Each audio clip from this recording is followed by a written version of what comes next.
Royal Standley of Oregon Pacific Financial Advisors, offering securities through United Planners Financial Services member FINRA SIPC, guides clients with empathy in discovering and reaching their financial goals, and creates financial plans for clients so they can live their life by design. In these episodes, he relates his expert financial insights and discusses timely topics. Royal strives for excellence and has a passion for sharing his knowledge and supporting his community. Now, on to the show. Hello and welcome to Life by Design with Royal Standley of Oregon Pacific Financial Advisors. Good morning, Royal. How are you doing today? I'm doing well. How are you, Eric? I am doing fantastic. It is, we're getting toward the colder months, but I'm prepared. I'm ready for it, I suppose. I'm packing on a little extra weight. I think that's what we're supposed to do, right? Maybe. Are you planning on hibernating in a cave for the winter months there? Or? After this year, if I could hibernate in a cave, Royal, I would be there. Yeah. I think we would all just enjoy just kind of skipping the next few months. Wake up like mid-May and just take off from there. Wouldn't that be nice? Yeah, everything would be done. If we could all do that, the COVID would be gone, right? Maybe. Fingers crossed. Fingers crossed. Yeah. 2022 is going to be our year. That's right. That's what I keep telling people. That's right. We're not even talking about 2021. 2022 is definitely going to be our year. Absolutely. All right. So that long-term care plan is probably a bad idea of hibernating. So I know we're talking about long-term care today. I'm sure you have better ideas. That's right. It's much better to address the issue of long-term care than just kind of stick your head back underneath the pillow, go to sleep for another 6 months. Yeah, absolutely. All right, this is a big subject, and this is a subject that's on a lot of people's minds, especially those that are aging and those that have parents that are approaching this time that this is a possibility for. So where do we start this conversation today? It's a big topic to start from. So, I think what I'd like to do is maybe just share a little bit about my personal experience with long-term care. Because that really forms kind of my basis of working with my clients, because I've seen all of my parents go through some form of long-term care. My mother, when she was diagnosed, and she was diagnosed with cancer very early on, she's about 54 years old. She was given about a year to live. She made it about 6 months, and very quickly after the diagnosis, she just needed long-term care. She needed somebody there by her side. She lost the ability to walk and dress herself and then feed herself. It was just a very quick decline there. So we transitioned her onto hospice, but because she had been so involved in the church and had such an amazing group of women that she was friends with, her friends and her sister came in and really provided 24-hour care for her for that last 6 months of her life, which was really incredible. Not everybody has that they can rely on. For my father, he went on hospice very quickly. He was diagnosed with lung cancer around the age of 80. And it was about a 2 to 3 month period of time. And hospice is, truly one of the great things we have in this country, where we don't really like to talk about death. We don't like to talk about long-term care. But there are amazing organizations and amazing people who work in hospice and really care for our loved ones through this amazing process, which is, dying and death. If you're not familiar with what hospice is really palliative care, where at the end of someone's life, when they've really decided that they're no longer going to seek, aggressive treatments. They've really kind of come to the decision with themselves and their family and their medical providers that the best course of action at this point is to kind of accept what's coming and just really try to manage symptoms and be as peaceful and as calm as possible in that transition towards death. And I'm just a true believer in it's really one of the most valuable things we can have that conversation about, which is how do we transition out of this life into the beyond. So hospice was a powerful piece there, and not often considered part of long-term care of that decision, because that is something that is paid by Medicare. But what my father told me when I flew out there and he gave me his diagnosis was that for the past 5 years, he had been caring for my stepmother.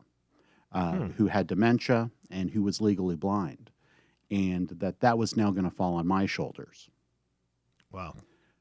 Now, luckily, about 6 years before, he had gotten her a long-term care policy. So when we had to start making this transition, he was in Florida, I was in Oregon. We had to make this transition and really find her a excellent nursing home there in the Florida area, which was near her church family, near her friends. And she was able to find the right facility. It took a couple tries, where she lived for the next 5 years being cared for because of the dementia and because of the blindness. So I'm a true believer in what long-term care insurance and having those discussions early on can do to really protect a family from going through really some worst case scenarios there. Yeah, and it's with your stepmother, that is absolutely devastating. I mean, you've got dementia or Alzheimer's in conjunction with another disability, and those are things that a lot of people don't think about. When people go through dementia or Alzheimer's and they have mobility issues, there is a lot of cognitive disconnect. They don't understand why they can't walk. They don't understand why they can't do what other people are doing because a lot of times they revert to that child mindset, right? Blindness, in your situation, I can't imagine the difficulty in caring for someone who is reverting to a childlike state through a lot of the stages and then also is blind, what hazards that could produce, right? And if you're trying to take care of that family member 24 hours a day, 7 days a week in your own home or in their home without any assistance, that I can't imagine having to do that. So having a good, well-run facility with caregivers that understand and have experienced things like that, that's powerful. Yeah. The other part of all that is it's also very expensive. True, yes. So we spent about $250,000 for that 4.5 years that my stepmother needed care. Wow. Now, the blessing that we really received was because my father had done the planning early enough, her long-term care policy paid virtually every single penny of that. Wow. And so this is why I'm a true believer in having that conversation about long-term care and going into this with your eyes wide open. Because if you don't do that, I think you can be blindsided yourself, but you can also blindside your family. Yeah. Because if my father hadn't have done that, it would have been a much, I think, different conversation of how best do we care for her? Are there enough assets? How do we make these really tough decisions there? But because he had done the planning early on, we were able to kind of more easily make that transition into a care facility and just not have the worries about, is there enough money in the bank to cover this? What happens if she runs out of money? And really kind of try to make these decisions on a financial basis versus a basis of what's going to be best for her. Yeah, absolutely. I mean, if anybody has shopped facilities, there is a wide variety out there. There's a huge difference in the types and how they're run and the costs. And so if you have to make your decision based on the finances of it, that can really hinder you and the care isn't, I'll just say it, and this is not Royal's opinion, this is my opinion, but I've seen the differences and the care is not the same. And it's not as robust. There's not the experience. There's not the well-trained staff that you would hope for and expect in that scenario. Yeah, there's big differences there. Yeah, and one of our early discoveries at the first facility was we had moved her into a facility. It was very nice, very airy, kind of a nice courtyard area, individual rooms, and it was great for the first 2 weeks. And then the staff realized how bad the situation was with my stepmother between her vision and that sort of thing. So they moved her into the long-term care portion or the memory care portion, which was really probably the scariest place I've ever seen. It was completely overcrowded. They were fitting 2 or 3 people into a very small room. Oh, geez. And it was just chaos. It was probably, one staff member to 10 to 15 patients. And, we walked back there. We never thought to Two, or what happens when someone needs that additional level of care. Mm-hmm. And that's something I really try to emphasize very, very much to people of, make sure you know what those next steps are in those facilities, because if you don't know what they are, you can be in a very bad situation. So luckily we were able to move her very early on to a much better memory care facility that specialized in that. And she really had a much better quality of life once we did that. That's fantastic. That's fantastic. So going through this yourself, Royal, what questions do you hear most from your clients that you're able to really address? Yeah, I think number one, people don't really think about long-term care unless they've had to go through it themselves. Unless they've seen a parent decline to the point where they need that level of care, it's just not something that pops into our mind quite often. The number one thing I want to look at when I sit down with a client to do a financial plan is simply to have that conversation about what's going to happen should they ever need long-term care. And there's this interesting space there where people just don't realize what long-term care insurance will pay for, nor do they realize how expensive long-term care insurance has gotten over the past 20 years. So early on with long-term care insurance, it's a fairly new development in insurance. Probably it's maybe around 40 years old at this point. A lot of the original policies were really stripped down policies that it was very hard to get a claim from, because they were really specific, very exclusive to what exactly had to be going on with an individual for them to actually pay out a policy. The government stepped in and kind of regulated that, really kind of put in some guidelines that all long-term care policies had to kind of run by. The basics are, to qualify to go on a long-term care claim is you have to lose 2 of the 6 activities of daily living, which basically, think of getting up in the morning, eating, bathing, dressing, toileting, continence, and transferring, which is really just moving around, being able to get out of bed and get into a chair, that sort of thing. The other way you can qualify for long-term care insurance for a claim is you have a mental condition that makes it unsafe for you to be alone. So that would be dementia or Alzheimer's. So those are the two ways that you can actually go on claim with the long-term care policy. There's a lot of, I think, misinformation there about what long-term care is and what it looks like. So really, we see most long-term care happen in the home. And most of that's in a very informal setting. That is what my father did for my stepmother, where he was providing all the care for her. He was taking care of her. He had all that stress on himself. And honestly, looking back, we could really see the effect that took on him personality-wise, of just kind of losing that joy and that sort of thing, because it's an extremely stressful period of time being a caregiver. Yeah.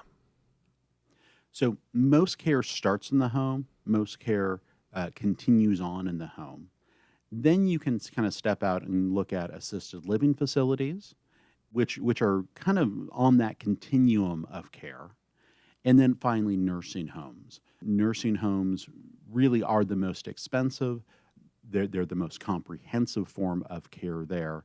And, I think that's where people really get hung up. They just think of, a nursing home. I never want to go to a nursing home. So I don't need to worry about long-term care. No one wants to go to a nursing home, but sometimes in life, that's going to be the best place for you to live out your remaining days. Yeah. And we're not really talking about a nursing home or a rehabilitation facility, let's say after a knee replacement or hip replacement for someone who is expected to get older. What long-term care really is an expectation that you probably are not going to get better, and that this is going to last longer than 90 days. Most long-term care policies are sold with a 90-day elimination period.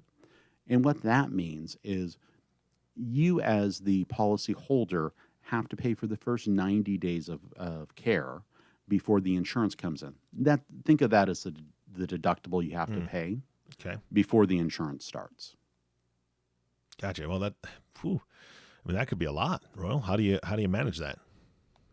Well, oftentimes, we're talking about folks with somewhat substantial assets who are paying for this. So let's say if you don't have any assets, or you only have, $100 or $200,000 of assets. In a case like that, honestly, most people, if they're looking at it, if they ever needed care like that, they could spend down their assets on care, become impoverished, and then go on to Medicaid. State of Oregon, that's the Oregon Health Plan. Most people, that's their long-term care plan. We don't have enough money saved. If the worst happens, we're just going to blow through that and pay for whatever comes up. And then once we're out of money, the state will step in and pay for that care and pay for that facility. In some cases, even pay for in-home care where there's a need for it. Kind of the worst case scenario, we're really trying to get people to a point where they have more assets than that in retirement, and sometimes that's just not the case. On the flip side there, if you have, usually I say, more than $3 million in assets, oftentimes you have the ability there to almost self-insure for long-term care, basically meaning that you have enough assets where you could pay for a stint in a nursing home without negatively affecting, your plans for the future or your family's plans for the future, your estate plan, that sort of thing. So really where we're talking to people about long-term care insurance is you've built up, somewhat substantial retirement savings, let's say $500,000 to $2 to $2.5 million of retirement savings, but you want to protect that, especially if you're married, where one spouse may need care and the other is healthy and can continue living in the home. We see that quite often where there's a transition there where someone needs to go into a facility, but the healthy spouse still wants to maintain their lifestyle while still being there for their spouse. So, Royal, obviously with life insurance, with all sorts of different insurance, there's different types. With long-term care, are there different types of policies or different types of plans that you recommend to folks?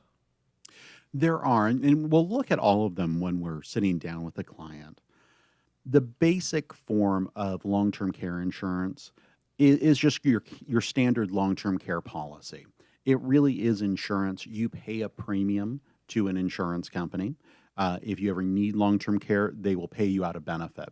Often that benefit is stated as a either daily or monthly number. So let's say, $150 a day or $4,500 a month. That's your monthly or daily long-term care benefit. And then there's a time period attached to that. Could be 2, 3 years, 5 years. There used to be lifetime benefit periods or even 10-year benefit periods.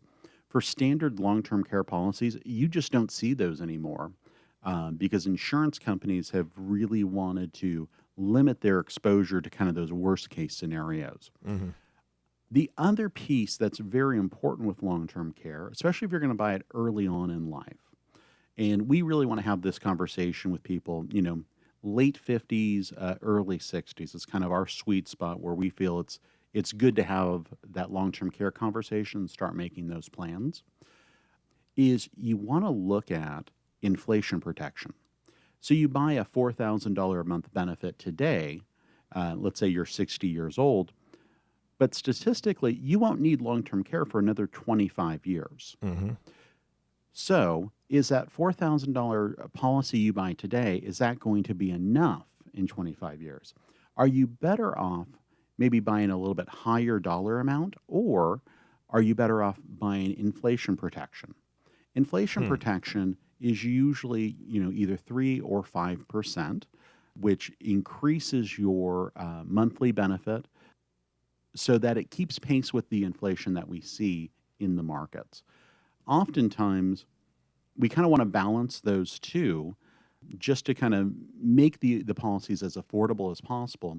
Because one thing you may not know is it is possible for traditional long-term care for those premiums to go up. They don't automatically go up every year, but the insurance company can go to the state insurance commissioner's office and petition them to raise long-term care premiums on an entire block of business. They can't cherry pick that and single, individual policyholders out. They have to really look at kind of all their policies that were sold in a given year or given time frame. But we have seen long-term care increases here, and they can be very dramatic after the first 5-10 years of having those policies. So that's where that inflation protection can help, kind of keeping your policy in line with what you bought back when you were 60. So, well, let me ask you this, because if there's a possibility of it raising, does it make sense to buy it earlier? I mean, because so Royal, I've spoken a lot. I'm 46 years old at this point. Would it make sense for me to purchase a long-term care insurance plan now if over the next 30 years they could raise my rates every couple of years or whatever? I mean, what's the perfect age? What's the sweet spot, Royal, for somebody to buy this type of insurance? So in my mind, the sweet spot is probably between 55 and 60. Okay.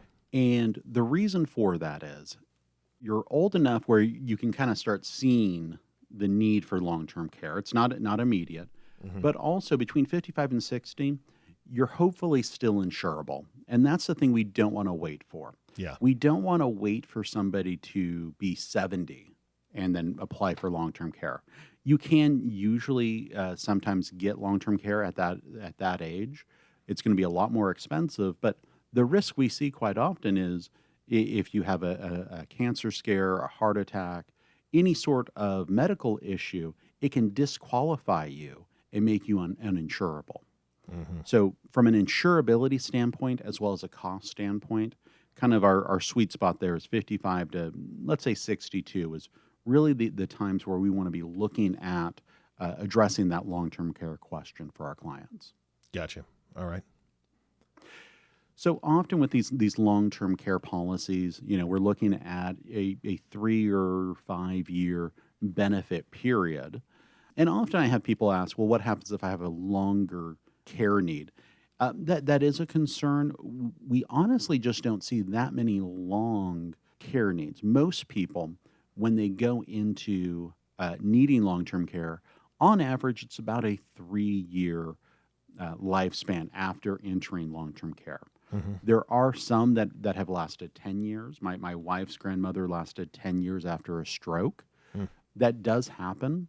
But our feeling is if we can kind of protect the most obvious cases with a 3 to 5 year policy, we're kind of covering all of our bases at that point. Yeah.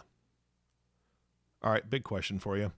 Mm-hmm. Long-term care insurance. I know it's insurance, but let's say I purchase it at 55, right? Kind of right at the beginning of that sweet spot. And I pay into it for 25 years and then I get hit by a bus. And there is no long-term care. My long-term care is out the window. The bus took care of that issue. Does anything go to my family? Does anything come back from the policy since none of it was used? I mean, is there any provisions for that? On a traditional long-term care policy, usually not. Okay. Usually it's like paying your car insurance. If you don't use it, you don't get anything back. So that is a risk. That brings up kind of the next form of long-term care, which is what we call a hybrid product, which is really a combination of life insurance and long-term care. Really what that is a permanent life insurance policy like whole life or universal life with a long-term care rider on it. Okay. So basically the life insurance is there if you never need to use the policy for long-term care. But if you do need to use the policy for long-term care, usually over the first 2 to 3 years, it will eat up the death benefit, but then give you a longer long-term care benefit after you've gone through that death benefit. Sometimes there's some products that have a lifetime benefit. Others, you might get up to 6 years. So we see that as a nice way of protecting folks who don't necessarily want to risk losing all of those premiums just to the insurance company. With those hybrid products, they know they're going to get something, either in a death benefit or long-term care benefits there for their family. Got it. Okay, makes sense. The last one, and I don't see this one used as much, but it is a viable option, is using an asset-based long-term care policy. Oftentimes, this is seen using an annuity, where basically you're going to put money on deposit with an insurance company. We usually don't see very high rates of return with these, if at all. But what they do there is they basically say, if you need long-term care, if you use up your funds in the annuity paying for long-term care, we'll maybe double that amount or triple that amount and pay that to you as a long-term care benefit should you exhaust your assets first. That can be an excellent way of kind of playing the middle there. I don't want to give up these funds, but I want to make sure that we're covering that. So these are all the areas that we'll look at when we're evaluating that long-term care conversation for a client, and try to come up with the one that's going to cover that need, give them the peace of mind they're looking for, and hopefully not cost them too much where it is sustainable for the long run. Yeah, absolutely. A lot to think about, and obviously a lot to discuss. And Royal, I know you're very open to these discussions. You do that all the time. That's what you do every day. Absolutely. So how does somebody listening to this podcast reach out to you to ask the questions that they formed in their mind while listening to you about this? I think that the best way to kind of address this is doing a financial plan. A long-term analysis is something we do for everyone. For somebody outside of that kind of sweet spot, we'll talk about it as something we want to address or maybe go back and address, depending on their age and their situation. But I would say sitting down, letting us put together a financial plan for you is the best way to address this, because this gives us all the information we need to really customize a long-term care solution for you so that you know that you're going to be covered, and at least can, talk to your family about this and not have to say, okay, well, I'm moving in with you if anything happens. Yeah, definitely. And one last thing, since you brought it up, so we talked about earlier, I'm 46 years old, and you spoke about the whole life policy. With a rider. Is that a rider that can be put on later? So if you and I were sitting down and we were talking about all my plans, and you said, looking into some whole life might be a good idea at this point, and we figure that is something that we want to do, is the rider something we do right then, or is that something the rider we can revisit later? Or is it, I'm not sure how that works. So on something like that, they're going to want to underwrite that up front. So usually that's not something you can add. Got it. Okay. Got it. All right. Well, let's see. There's one question I got answered. I encourage anybody listening to this that has questions that popped in their mind to reach out to Royal and his team. Royal, thank you so much for your time today. Oh, my pleasure. It's good to talk with you. Always. And the last thank you goes to you, the listening audience. Thank you for tuning in and listening to the Life by Design podcast with Royal Standley. If you have not subscribed to the podcast yet, please click the subscribe now button below. This way, when Royal comes out with a new podcast, it'll show up directly on your listening device. This makes it much easier to share these podcasts with your friends and family. And think right now about somebody who needs to hear this conversation. And maybe it's a little hard for you to bring up, but it's easy to say, hey, I was listening to this podcast the other day. It was really fantastic. I've got lots of questions. I'd love for you to listen to it, and let's discuss it, because I'm curious what you think of it. That's a great way to share it. Again, thanks for listening today. For everyone at Oregon Pacific Financial Advisors, this is Eric Johnson reminding you to live your best day every day. And we'll see you next time. Thank you for listening to the Life by Design podcast. Click the subscribe button below to be notified when new episodes become available. The views expressed are those of the presenter and may not reflect the views of United Planners Financial Services. Material discussed is meant to provide general information and is not meant to be construed as specific investment, tax, or legal advice. Individual needs vary and require consideration of your unique objectives and financial situation. Always seek the advice of your financial advisor or other qualified financial service provider with any questions you may have regarding your investment planning. Advisory services offered through Oregon Pacific Financial Advisors, Inc. Securities offered through United Planners Financial Services of America, member FINRA and SIPC. Oregon Pacific Financial Advisors, Inc. and United Planners Financial Services are independent companies.